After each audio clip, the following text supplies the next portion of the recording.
Welcome back to the New World Next Week. I'm James Corbett of CorbettReport.com. And I'm James Evan Pilato of MediaMonarchy.com. Britain appoints Minister of Loneliness. We've got that story plus your autonomous chariot awaits. But first, just 4 days after the residents of Hawaii lived through 38 minutes of doomsday hell, after that false public broadcast alarm announced that a ballistic missile launch was headed for the island, only to reverse and announce later that it was a mistake.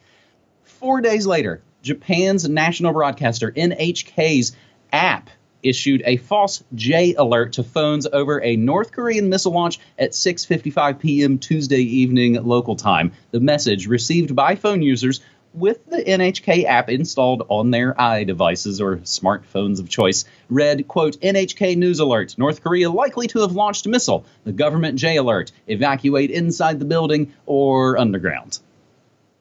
James, the odds of this really kind of stretch. I mean, you've already done a video about this, discussing how the first event in Hawaii stretched the limits of credibility. This second one, 4 days later, coming, what is new missile systems going into place? It seems like they're, I don't know. It seems like they're running drills in some ways, and they're goofing it up. It seems like they're prepping a lot.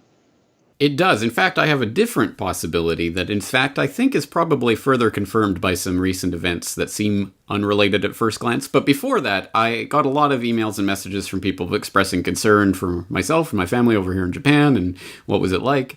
Well, don't worry. We do not have the NHK app installed on our Fondle slab to get those fake news alerts. So I didn't even hear about this. I didn't know about it until well after the fact on Twitter.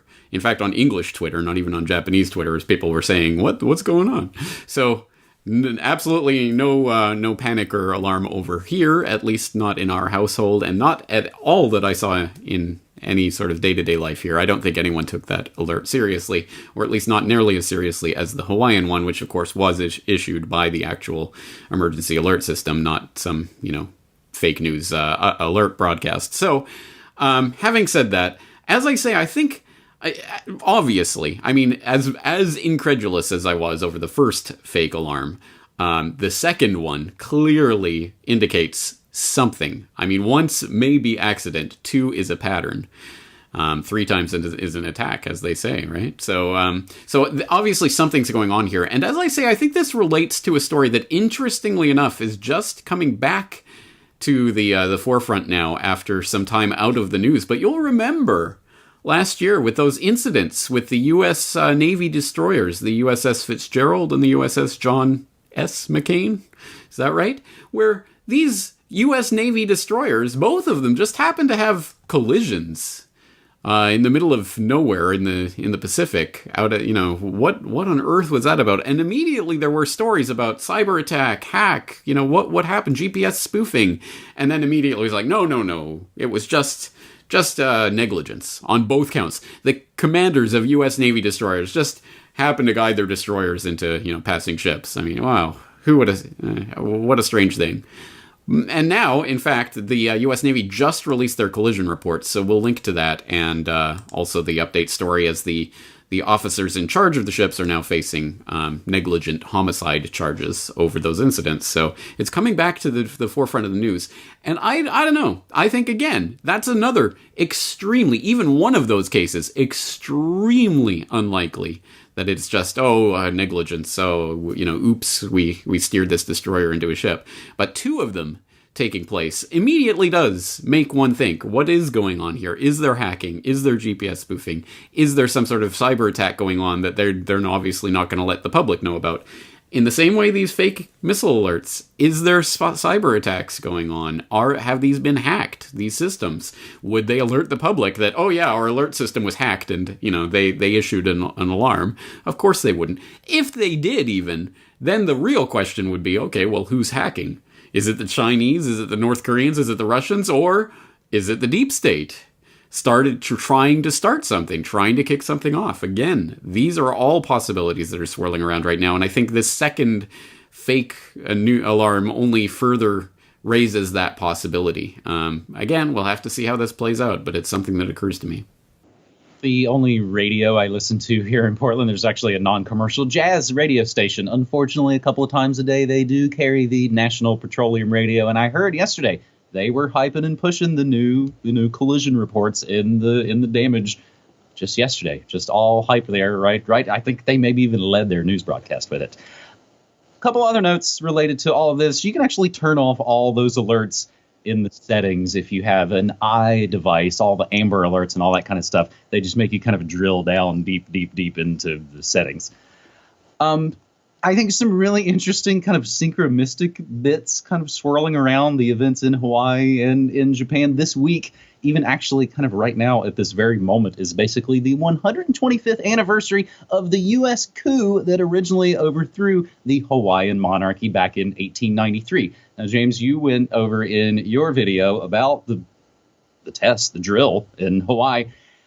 And of course, it had the all-seeing eye, the very total information awareness pyramid. I, of course, caught it in the footage and went to go post about it and saw it, of course, not the only one catching that. I found it also pretty interesting that they roll out Mr. Miyagi as kind of the fall guy. Media-addled folks like myself might know that's the guy in the Karate Kid movies. James, we'll continue to... Alarm on, alarm off. There you go. No, in many ways, and we'll do it a couple more times in this episode, we kind of laugh to not cry at the news. Our second story this week on New World Next Week, episode 334, General Motors, Government Motors, as it's occasionally sometimes known, unveiled the Cruise AV, an autonomous vehicle with no steering wheels or pedals, announcing it had asked the National Highway Traffic Safety Administration to exempt it from a number of federal standards that cannot be met with a driverless car. So they rolled this thing out over the weekend to much fanfare. GM executives have said they plan to introduce a large-scale fleet of self-driving taxis by 2019, a time frame some analysts consider ambitious.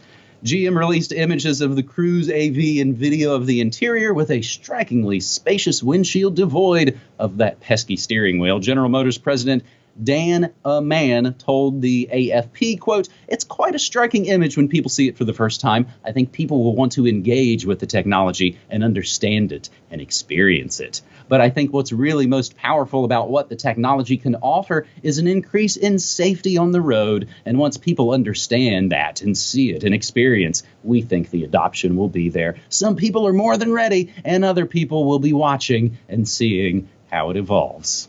We've been watching and seeing how all of this evolves. James, driverless cars, are you ready to hop on board?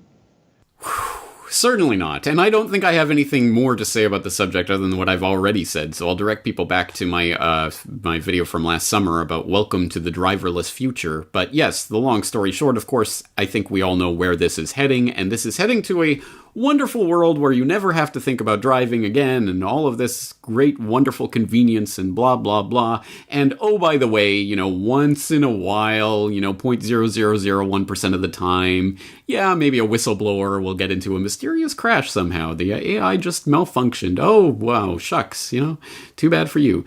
So again, I think we understand the power and the control that comes with this technology, taking the power and the control out of your hands, literally, and putting it in the hands of algorithms that are being programmed by someone somewhere and that can be hacked and all of that stuff. So again, I've said all this before. I note that even on Twitter, when I was posting about this, I saw replies about, oh, it'll be so great for, the cripples who can now drive and whatever. First of all, has that ever been something like if you're paralyzed, you want to drive a car? Like, that's never been a possibility. So why is this suddenly something that we need to revolutionize the entire auto industry to accommodate? But even then, yeah, sure, great, okay. Well, so we'll have a couple thousand cars for people who are literally paralyzed and who can't have anyone drive them around. Well, that'll be great for that. But again, do we need to revolutionize the entire auto industry and everything, the way our society is structured around that? It's like the brain chip thing. Yeah, it'll help cripples to type. Great. But do we also want all of the other things that come along with implanting brain chips in people and, mind-reading technologies and all this nonsense that's coming along? So again, it's the obviously slippery slope. We are obviously being conditioned and programmed. And again, this is another point where you have the choice to buy this technology or to not buy this technology. And I know which way I'm going to go. James, you kind of sound like you, for one, do not welcome our new technocratic overlords. So, on my recent morning show, it was actually yesterday's morning show, I talked about the Hawaii situation and the Japan nuclear kind of psyops. Also, kind of all swirling around this, I talked about this autonomous vehicle. I also covered the CIA's good friends at Bell Helicopter. They're teaming up with Uber to roll out some helicopter taxis. And speaking of these autonomous vehicles, James, can you guess what Ford's new AI vehicle is called? I genuinely don't know. So I will say, my first guess would be Hal, but maybe that's too in your face. So it's probably something more chummy. It's probably Henry, for Ford. How about Argo? Okay.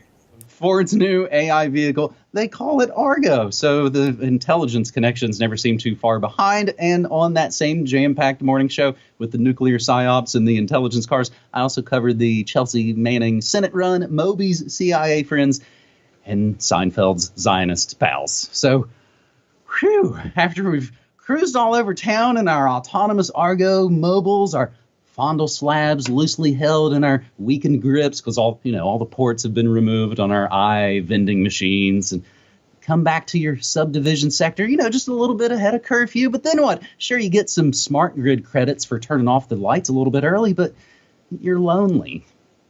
Have no fear, they are from the government and they are here to help. Britain is combating one of society's biggest modern health problems, social isolation, by appointing a minister for loneliness. Her name is Tracy Crouch, and her position was just officially announced by the British government. Crouch, whose official title is Minister for Sport and Civil Society, is tasked with coming up with a strategy to combat feelings of isolation for people of all ages and to figure out a way to measure the varying degrees of alienation in a statistical format. This, according to a statement released by the Office of Prime Minister Theresa May. The new role was created after recent research in the UK found that 1 in 10 people always or often felt lonely, and that 200,000 elderly people haven't had a conversation with a friend or a relative in over a month. We will include the links to the UK's press release. And James, even as I was just there going through the text again, it makes it sound like they're coming up with a strategy to combat feelings of isolation and that they're looking for a way to measure all of this. It's almost like data's the new oil or something. So it's another great, touchy-feely idea that you'd just have to be a heartless monster to criticize, right? Well, unless this all kind of fits in with the coming kind of medical panopticon, the technocratic panopticon. Hey, maybe your smart fridge can tell the Amazon key delivery guy that your mandatory monthly meeting with your loneliness detection officers coming up, James. Oh boy. Well, I know people who are feeling this, are isolated, feel lonely, despite all the connection that comes with being online and, instantly accessible to the world and all of that. But people do feel loneliness, do feel depression, do feel isolated, increasingly so in these crowded urban environments, as counterintuitive as that might sound. And it's a genuine worry, something that I've really thought about. And how do we reconnect and reform society in a way that's meaningful and provide social cohesion? But now that the UK has appointed a minister to look after this, I guess we don't have to worry about it anymore. The government's in charge. They'll take care of it. Because apparently appointing a minister for loneliness will cure loneliness. Just as declaring a war on poverty ends poverty, right? Yes. No, I mean, don't go out there and get a pet. Don't go out there and start a hobby to meet like-minded people. Don't go out there in physical locations in real life to actually meet other human beings, talk to them, and exchange ideas, have actual fun in the real world. No, sit in your little isolated apartment or whatever in the middle of the city and wait for the Minister of Loneliness to tell you how to feel more connected or feel less isolated by joining some government program or something, hopefully. Or maybe they'll just have the electrodes they can wire into your brain and get rid of those pesky feelings, right? It'll come one day, the brain chip. Yeah. Now, again, the solutions to this are relatively simple. I know this is a real problem that people have in social anxiety and all of this, but again, there are real. This is not a new phenomenon. This has been happening for thousands of years. I'm sure there are ways around this that don't involve going to government to try to get them to dispense some sort of answer from the clouds. Which again, it doesn't even seem like they want an answer. They just want to like run all the statics, the statisticians, and crunch all the numbers on it. James, you and I have actually talked about this. I've asked you about it even kind of off mic, as I've had my own kind of feelings of isolation here. I work from home, and it wasn't always that way in Media Monarchy. It's just been that way for the last probably 3 years. And there's some days where I go, oh my God, I've only talked to my cat, and that's why I, run my mouth a bunch when my wife finally gets home. So maybe in some ways, maybe some sort of good little antidote to this that I think you're just kind of talking about. I saw it said in my chat early this week. I just had a couple of good longtime Media Monarchy supporters meet up IRL in real life over the weekend. So that is really good news to me. So I've been trying to build community, not conspiracy, for 12 plus years at MediaMonarchy.com. I stream news, music, memes, and more Monday through Friday. And it's all at MediaMonarchy.com/listen. James, thanks, buddy. All right. Well, hats off to you for that. And I'm looking forward to the next IRL meetup. And let's hope you can make it over to Japan. We'll see. Actually, I know you're kind of joking. We've joked about this. I've joked about it with other people. Someday soon, you and I really should launch. We'll just do the Kickstarter, Indiegogo, chip in, whatever. Make the Jameses meet. Now, I know you might not be super excited about coming on over here to the USSA, so I guess it might just have to be Pilato heading on over to Japan. So I'm fully on board with that. We'll see how it works. Yes, I know. I should watch what I say. They'll have worked it all out, and I'll have plane tickets next week. Don't do it that quickly, y'all. All right. Well, at any rate, again, we will be providing the answers and solutions going forward from here to the problems that government only wants to analyze. So there you go. Another 3 great stories. Thank you for that, James, and looking forward to it next week. Thanks, buddy. Take care.